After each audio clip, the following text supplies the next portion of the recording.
Welcome to Vision Forward's Tech Connect Live, connecting you to the world of assistive technology. And now, here are your hosts, Corey and Luke. On my laptop. Oh, yes. Hello. We know what we're doing, and we're here for another show. Corey, the name of the show is? Well, this is the one and only Tech Connect Live coming at you from Milwaukee, Wisconsin, every other Thursday, 11 a.m. Central, where we present assistive technology. We do. In a way that makes sense, and man, is it funny. It's funny, but not in the way that you mean. It's funny, like weird. I get it. That's the way it works. Well, welcome everybody. Thank you for being here. It is fall. Is it fall?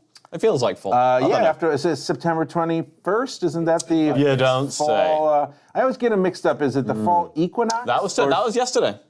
The 21st? No, the equinox. I thought it was September 21st. There's a weird thing about that. The date 21st is banded around, but actually the equinox was yesterday. Okay. Yeah. And is it equinox or equinox? I don't know. You tell me. Is it caramel or caramel? Oh, it's definitely caramel. No, I won't accept any other answer. Caramel. Tomato or tomato? Well, come on now. Everyone knows it's tomato.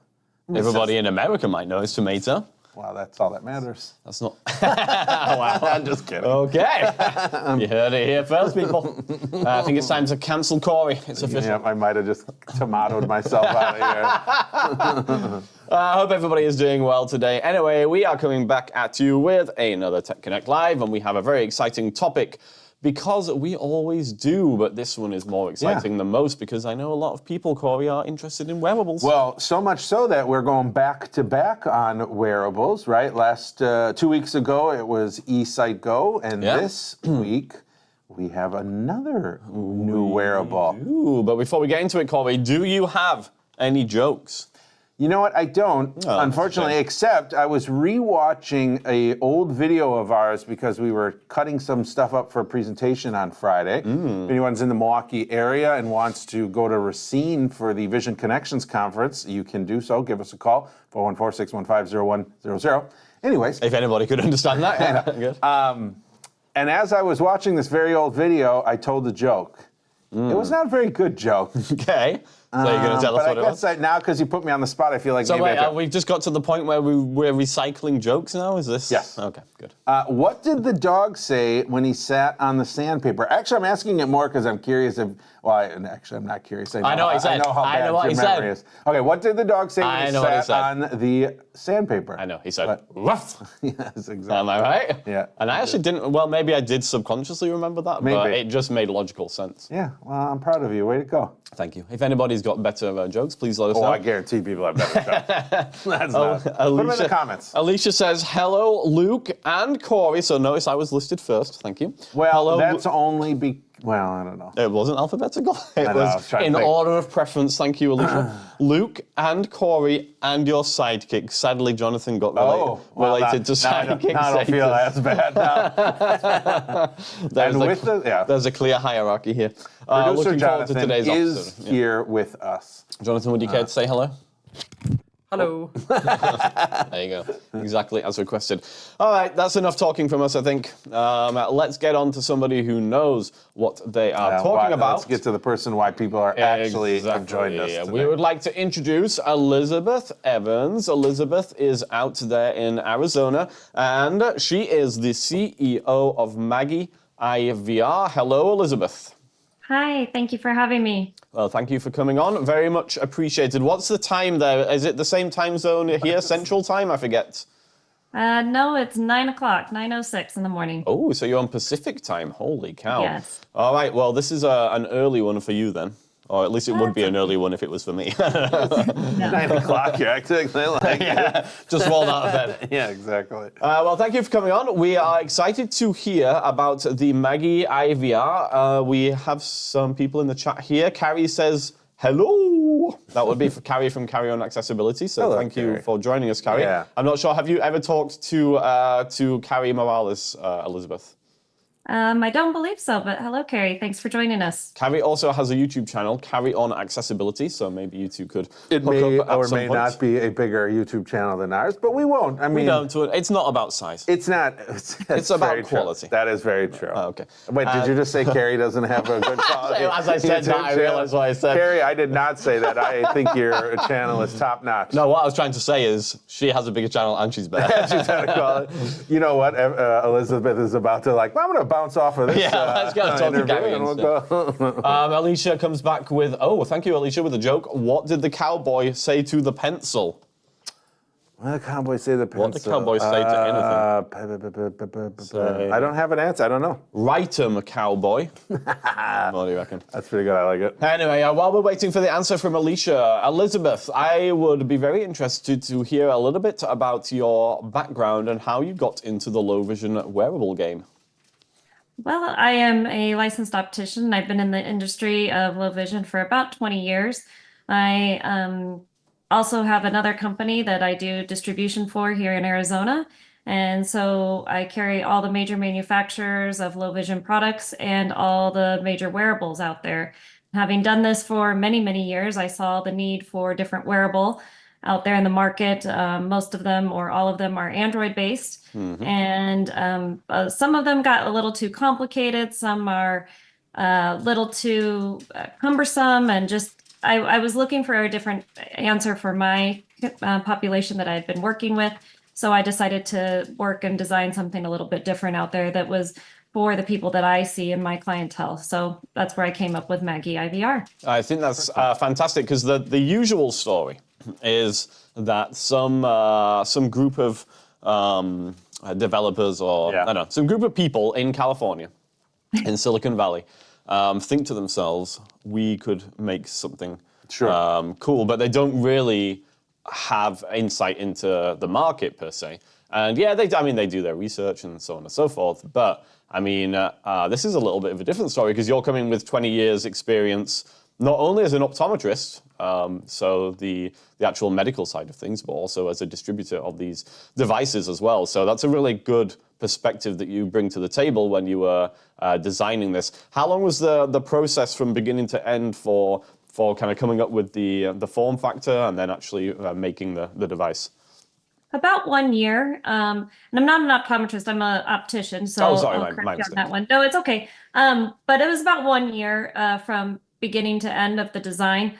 It was pretty simple on that note. And we've just been working hard to make sure that the optics were there. And I wanted to make sure that it was easy to use first and foremost, because I think the most difficult part is people put a lot into it and the end users find it too complicated. And so we wanted to make sure it was just easy to use for them and keeping it nice and simple. Yeah. I always think that's a hard line for any manufacturer to walk is, there is this feature fatigue at some point where you're like, we want this to look like it is this fully featured product, and every year we've got to add features. But at the end of the day, especially for the clientele that potentially, a big part of the clientele that are using these devices may not be super tech savvy. And so then you start to alienate them, and a lot of times too, how many features do these wearables really need at the end of the day? I mean, and you can put all these features in there, but how many of them are people actually using? Same color filter modes and stuff. It's at the end of the day, what's really being used. Right. With my experience with my wearable market, at the end of the day, people were using them to either go see sporting events, or to watch TV. Yes, very common. Most people are not using them to read. If they are using them to read, it's for spot reading. So we do have the color options on there, but reading is, mostly used with the CCTV, because if we have head movement in there, it becomes very difficult, and it magnifies the head movement. And so we usually go back to a desktop CCTV or a portable CCTV at that point. Yeah. But for watching long-term TV, going to a play, going to a movie theater, and or going to a sporting event, hands down, the wearable is the greatest thing out there, and we can't argue with that. And so keeping it simple for that, I have people who love to watch TV and will sit and wear these things all day long. So I wanted to make sure that was there. Wanted to make sure the battery life was there, because charging it while wearing it was a big issue. So that was another feature that we wanted to touch on as well. When you talk about your 1 year development time for the headset, do you also include development for the app itself, or was that a separate piece? And go ahead. Yeah, that was probably the biggest part, is making sure the app was tuned, and then also the internal guts of the headset. There is a feature in there that it links to the phone itself, so that you can charge it while wearing it. And that it adapts to the phone, but also the app. We have a lot of stuff in the app to fine tune, and every time you make an adjustment, we have to republish that app, and so that takes time. And so a lot of development in that is through that 1 year, making sure the headset, and then also the straps, and making sure we find the right strap, and making sure we, the wearable. Making sure it's washable, things like that. I just went into a lot of detail with it, because I know what I've been through with the other wearables, that, you go back in a few months and it's not very cleanly, and we want to make sure we can wash it and things like that. So. Yeah, no, that makes a lot of sense. I'm going to go to, first of all, Alicia posted the answer to her joke, so let's do that quick. Reminder. What did the cowboy say to the pencil? I liked your write 'em cowboy. I thought that was pretty good, actually. This one is better. Okay. And it's really obvious. Said, draw. Well, that is pretty good. All right, I like that. Makes perfect sense. Yep. Thank you, Alicia. Appreciate it. Carrie has a question already, which, Carrie, we will answer your question, but just before we do, so the headset, if I'm not incorrect, Elizabeth, it only has 3 buttons. Is that right? That's correct. Yeah, and there's a couple of dials. So you can adjust the IPD with dials on the top. There's a focusing dial to correct for latent prescription as well in the center, and then there's 3 buttons on the right side of the headset. Does that sound about right? That's correct. All right, and I believe you have a headset there in your hands. If you would care to show it to the camera, that would be excellent. Yeah. So you were right.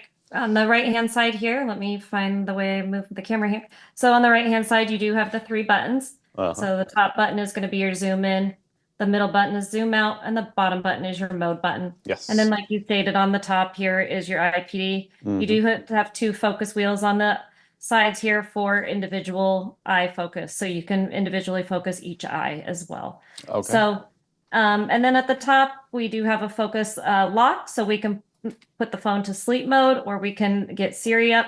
And then on the very bottom is what we can launch the app with if we put on the action button for the app to launch. So we just press and hold that, and it automatically launches the app. So very, very easy to use. Yeah. We tried to keep it very simple. Yeah, that was something I noticed when I was trying it out a few days ago. And this will answer Carrie's question. This headset is kind of unique because you are using an iPhone instead of Android. So all of the previous VR headsets that we've looked at have been based on Android or using Android phones. So what was the thought process behind using an iPhone instead? So I personally use iPhone for everything, and I think the camera is far superior in my iPhones than I have had with luck with any Android-based phones. I know when we take pictures, things like that, it's far superior. I also like the accessibility features in Apple products. So when people are being assigned Apple products, say through the state agencies or through the VAs, it's always been an Apple product because of the accessibility. So I was thinking, if they already have an iPhone, let's use that and save cost as well. So we can pair their own iPhone and be able to just slide their own iPhone in instead of having to buy another unit. They can just use their own iPhone, be able to slide it in and have an unlocked device. They can download the app for free and put it in there. If they don't want to use their iPhone and deal with sliding it in and out, they can buy a phone included and have that. They can get a free, a refurbished iPhone to make the price even cheaper, or they can go to a carrier and get another unit, a phone. Sometimes they do them for $50 a month, or sometimes they even give them away to add a line for if they want to. So there's all kinds of options to make it even less, because the headset unit is $2,500. If you want to purchase the full unit, it's $3,500. But you're able to make it even less if you want to by doing other options. So my thought process was that the camera is superior. We also have a USB-C port, so it allows us to wear this while charging it full time, which is a huge benefit, because some of the others on the market, you can only use it for 2 to 3 hours at a time. And I have people who watch TV all day long, and they get upset when they can't use this anymore, and they have 2 or 3 sets of their wearable because of that feature. And so now they can just sit with a USB port and be able to charge all day long. Very nice. It's really been helpful for that. Or go to a baseball game that can last hours and be able to watch the entire baseball game. Or run it off of a battery pack if you need to. Exactly. Currently, what model of iPhone, if you decided you were going to purchase your own headset and wanted to do your phone separately, what model of iPhone does it currently support? The iPhone 15 Pro, and in 3 weeks we will be able to modify to the iPhone 16 Pro as well. Okay. All right. And when you say modify, you need to do some modifications to the headset itself? Yeah, we're just coming out with a new model. So the nice thing is we do some 3D printing on here, and that allows us for quick adjustments for this market, which is great, because when they come out with new phones every year, we're able to adapt to that really easily versus having to wait a year for a new model to come out, and that we're not doing that. So we're able to make a quick adjustment. Very cool. And I think that, you did a little bit more with it, Luke. Yeah. But it seemed like the process of inserting the phone and removing it seemed pretty... I wanted to talk about that a little bit, actually. Good. Just before we do that, I'm afraid Carrie, her heart has been broken because she is an Android lady. So she is upset. Are there any plans to release an Android version? Yeah. There are plans to release an Android version. It'll be sometime next year. I'm not sure on when that's going to happen.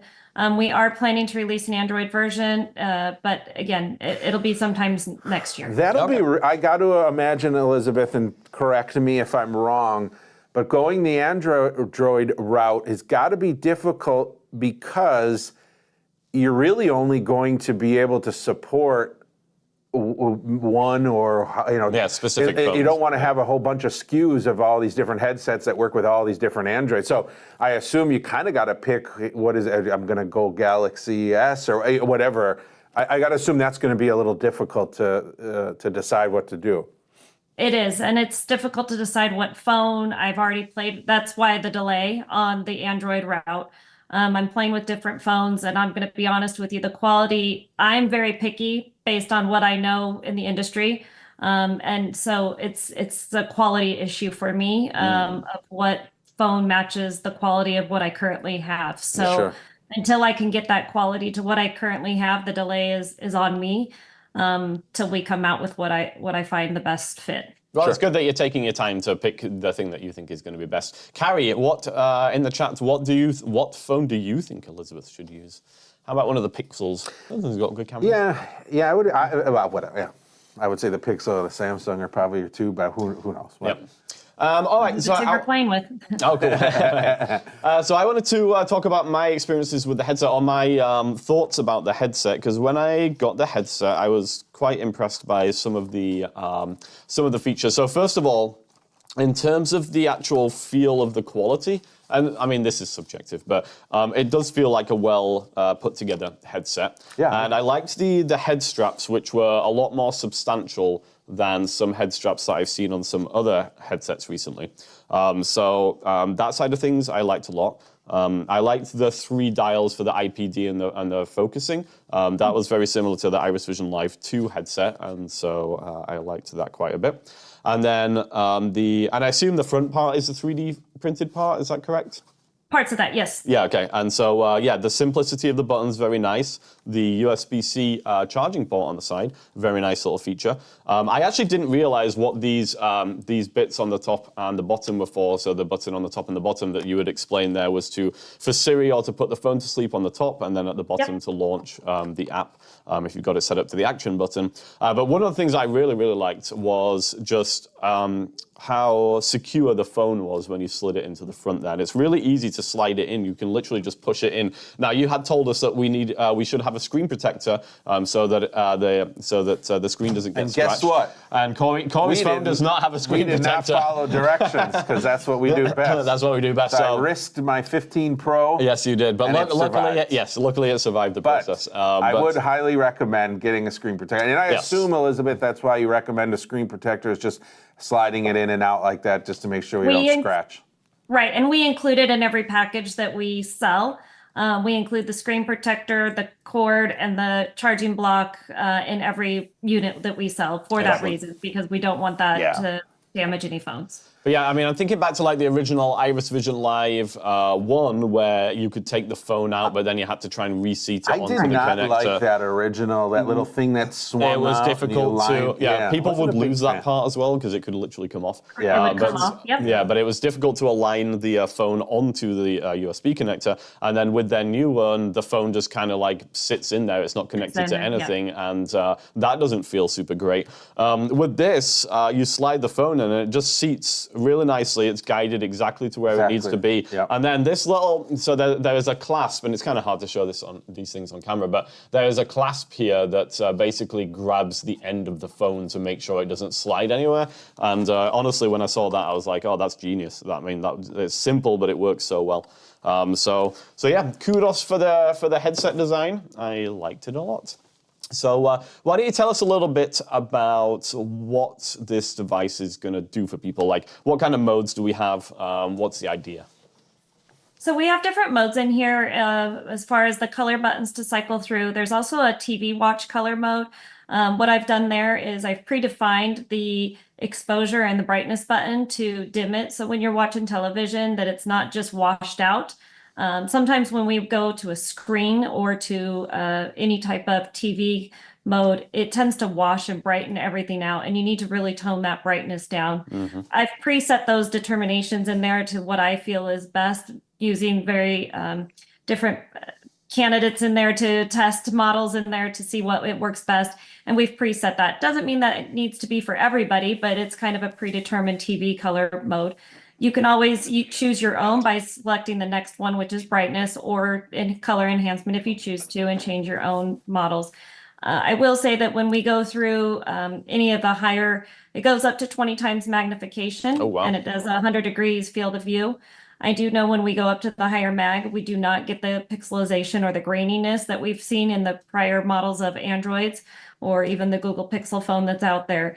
But you do need to change the brightness when you go up into those higher modes. You need to dim it down a little bit because it can wash it out.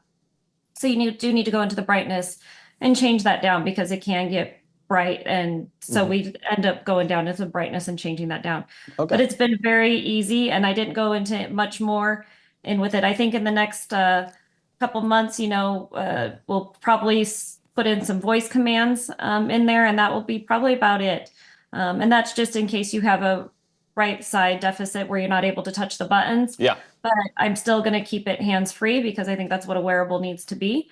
And I think we're going to just keep it as simple as possible. I don't see adding too much except for the TV streaming box in case you want to stream live in case you want to lay in bed or something and watch. How many of in your experience, how many clients and individuals utilize OCR on a wearable device? Do you feel that is a feature that is needed or down on the roadmap, or do you find that it's just not something that's used at all? Or no, I shouldn't say at all, but not very often. In my experience, not very often. I feel people, when they find the button that uses OCR, they're kind of like, what is this? And then they don't use it. I think with the launch of the new Meta glasses and things out there that can do it much easier, people are using Be My AI on their app and things like that. I don't think they're ever going to use a wearable such as this type to use OCR on there.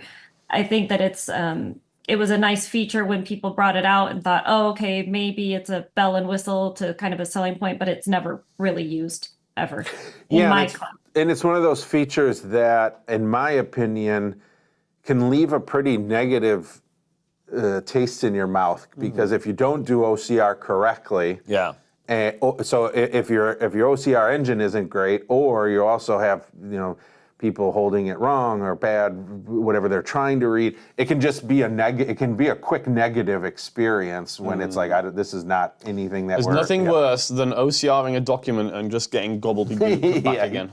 Yeah. Exactly. And it's really hard in the wearables to do it correctly because you're only getting what usually it can see. Yeah. And it's hard to hold it straight and hold it steady in a wearable because that head movement is then magnified. I know I watched one of your other videos about, doing music and music sheets and things like that. And, if you have a music stand and things like that, it's okay to be able to use a wearable for that. And we do a lot of training with it. But once we get into higher magnification, it's very difficult to use a wearable because every time you move your head or anything else, it becomes magnified as well. So, we're very cautious of what we use wearables for. I've been doing them for so long, but I still think there's a proper way to train with them. And I think that they have a space. Yeah. And I think they're very good and they've come a long way. So I think that they're great for a lot of good things and we can still use them for music. It just is, we have to train it the right way. Sure. Yeah, we tend to have the same opinion as you when it comes to wearables. So I would never recommend a wearable as a primary reading device. Because that's just crazy. I mean, and some people do great with reading with wearables. Some people do great with reading with wearables, but I would say probably most people not so much. And it's exactly what you said. I mean, if you're trying to track a sentence at high magnification, it's almost impossible because of the head movements that you get. And as you said, the more magnified you are, the more magnified your head movements. So when I recommend wearables, it's always for those distance tasks. And you had referenced television, and you had referenced going to a sports game. And I mean, people could go to a museum maybe. I've had people who are going on trips to Europe and they want to be able to see the sights. So there is a lot of practical applications. Even just seeing people's faces, I mean, that can be a really big deal. Reading in general is not a hands-free activity. So, I mean, my point is your hands are involved already reading. So using a portable video magnifier or a desktop, you're already, you know what I mean? Does that make sense? Yeah, so what you're saying is a wearable is hands-free, but you don't get the benefit of the hands-free when you're reading because you've got to use your hands to read anyway. Yeah, exactly. So there are better, there tend to be better devices for reading tasks, for standard reading tasks, I should say. Yeah, and then wearables can still be used for things like, I mean, I have people who can use them for cooking. They just put them on their forehead when they need to walk. I have people who can use wearables for many different tasks. They just, can't walk around in them, but they can use them for lots of viewing, like you said, sightseeing, things like that. They just can't walk in them. And for those things, the wearable is fantastic. For sure. So we have covered watching television. You have a specific mode for that, as you said, and that is a really big task that a lot of people want to know about when it comes to using a wearable. But you just referenced there moving around with the wearable. Now, obviously, with these VR-style headsets, it's not advisable to wear them while you're moving around, and Vision has gotten around that by having the neck strap, so you can hang the headset around your neck when you're moving. But But I don't believe that this one comes with the neck strap. Is there any plans for that, or any ideas for moving around with the headset? Usually typically people put them on their head. We can always order a neck strap. Those are simply easy to get for people who do want those. We can add those on pretty easily. But I train people on how to maneuver around with them pretty easily when they want to. Okay. Cool. And of course, when we should state this, even though it seems obvious to us, it is not legal to drive with these.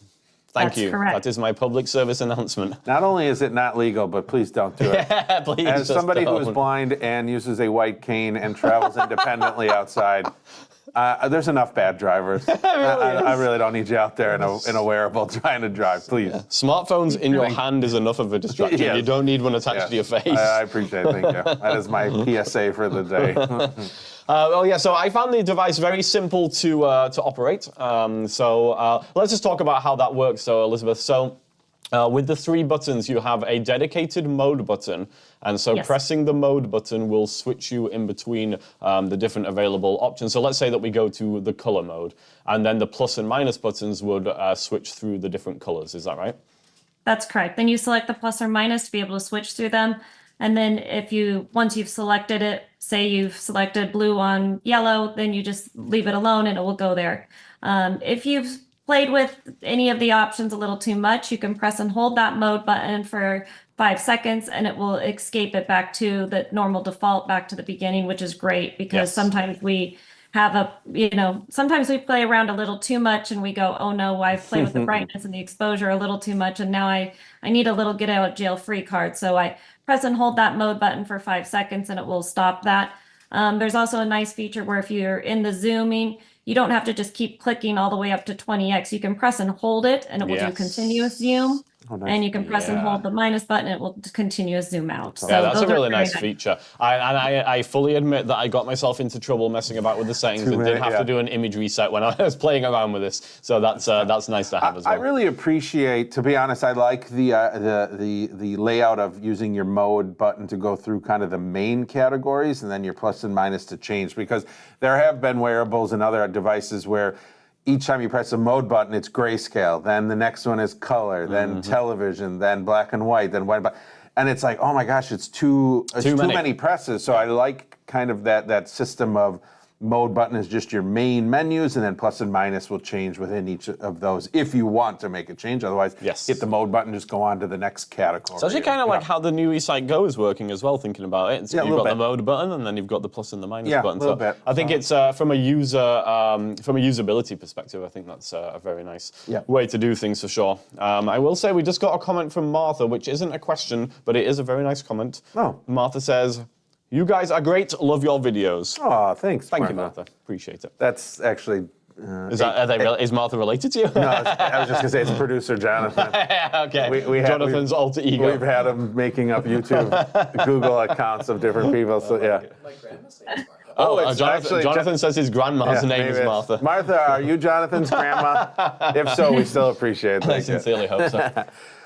So one thing that I wanted to ask Elizabeth was, because we have a number of viewers who are interested in the low light capabilities of these devices because they have peripheral vision loss, and so their night vision has been affected, and they wonder whether they can use a device like this to help enhance the brightness of the image in low light conditions. In our eSight Go video, which is coming out next Thursday, Corey, then we do examine the low light functionality of that device and sneak preview. It's pretty good. I was wondering, Elizabeth, if you've tried this, the Maggie IVR in low light conditions, and if so, how it performs.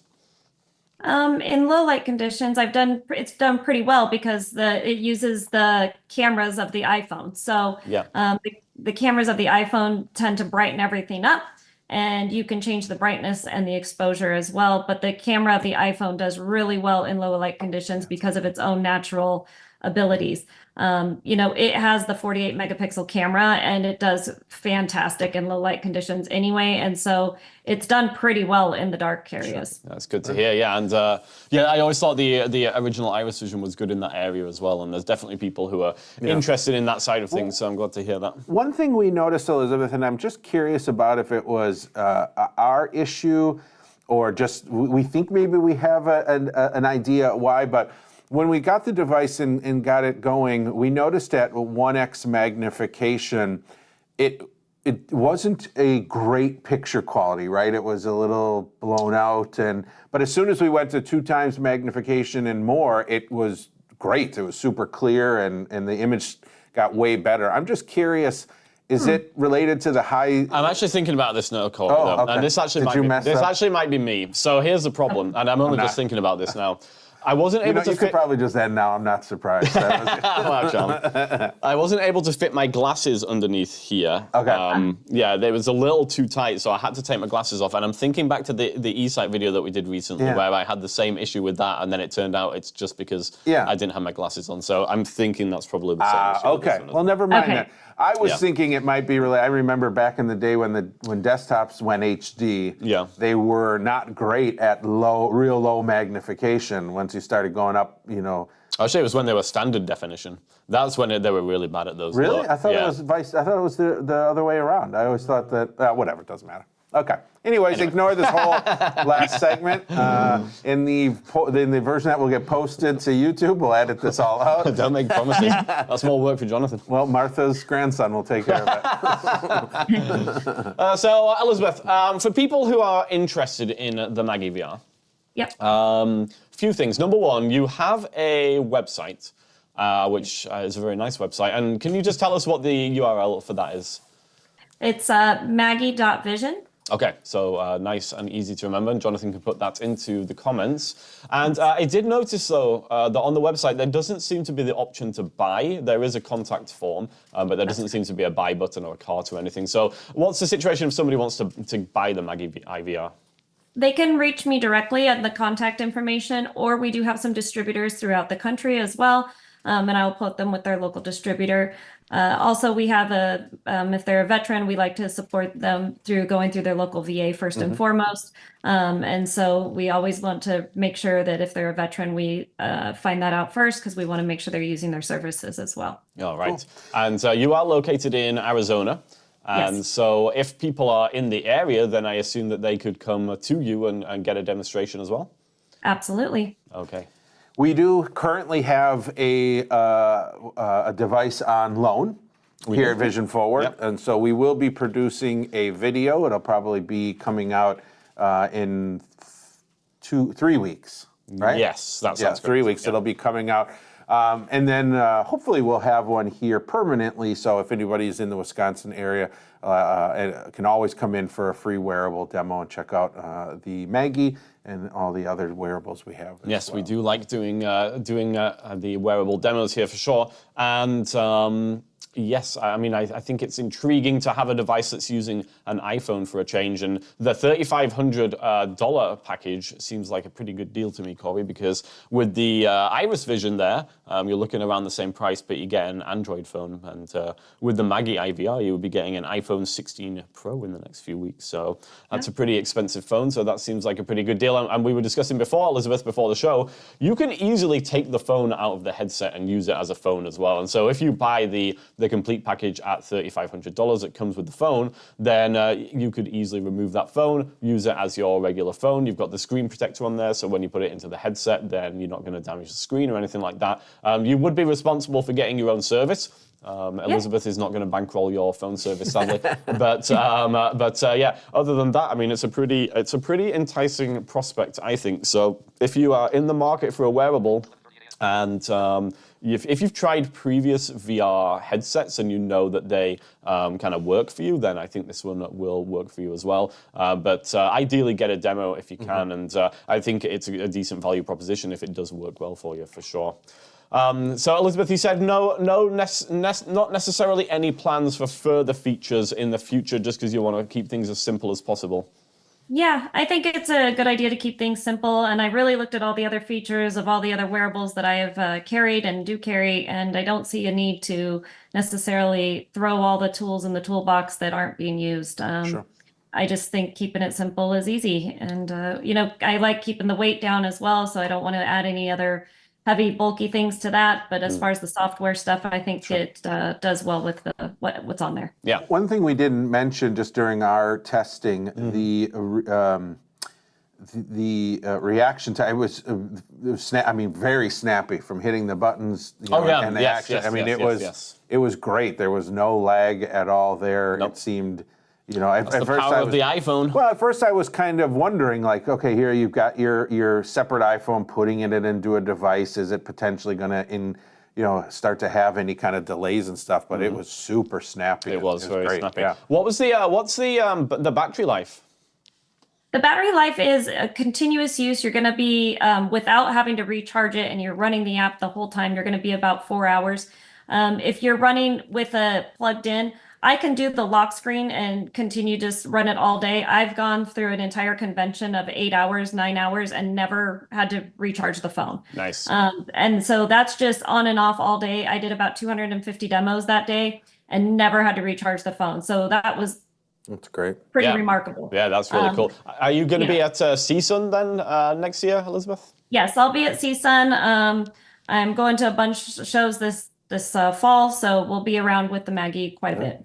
All right. Well, we'll make sure to connect on CSUN. We usually go around and shoot some video at booths, so we'll make sure to put Maggie as on our list. Yes, indeed. And Martha Lopez in the chat says, I wish they had this when I was younger. My eyes are shot now, so I can't use any of those devices. Sorry to hear that, Martha. I know how you feel. I don't have enough vision either. I always put them on, though, anyways, because I'm always like, could this be the miracle? Even though I really have no usable.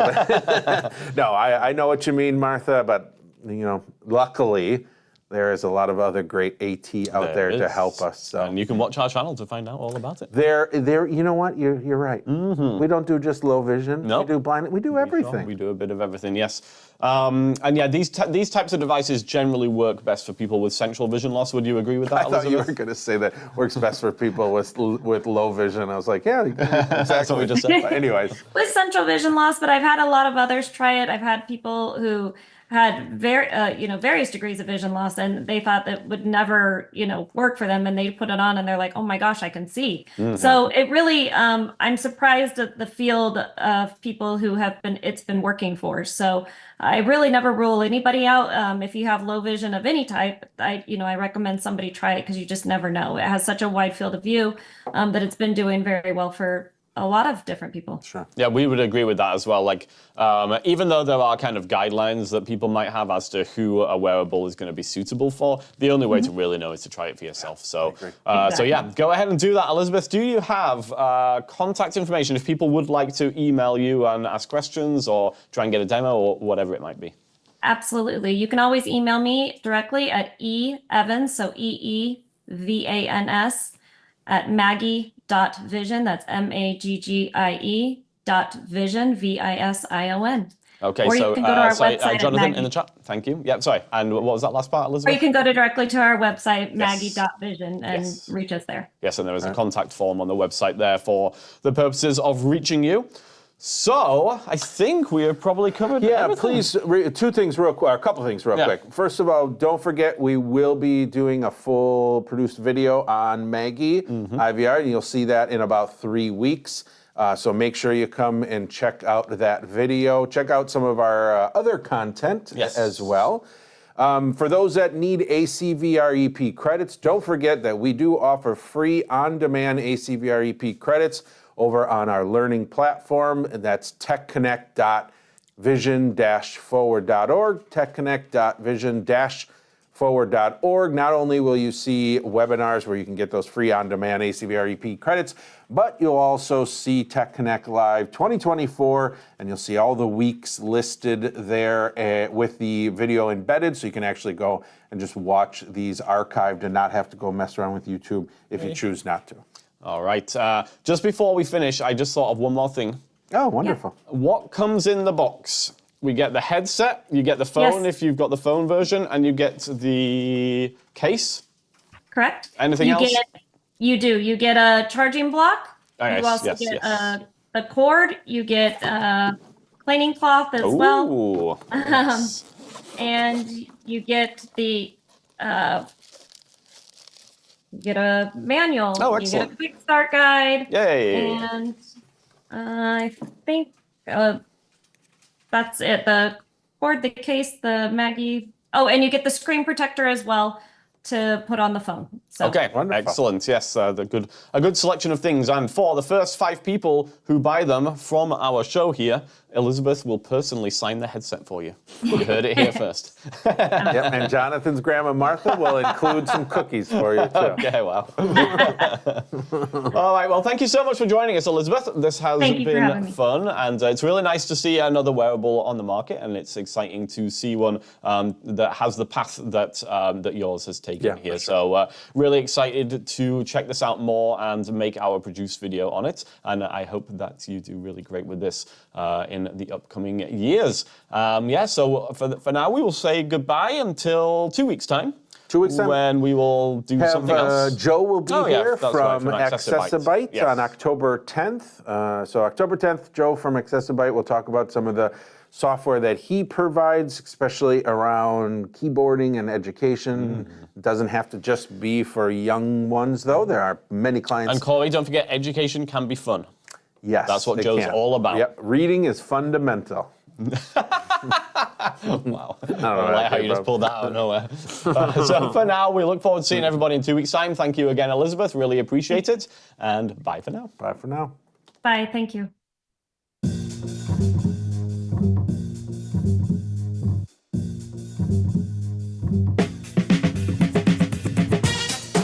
Thanks for joining us for another Tech Connect Live. If you enjoyed Corey and Luke's antics, be sure to join us next time. For all things Tech Connect, go to vision-forward.org/techconnect.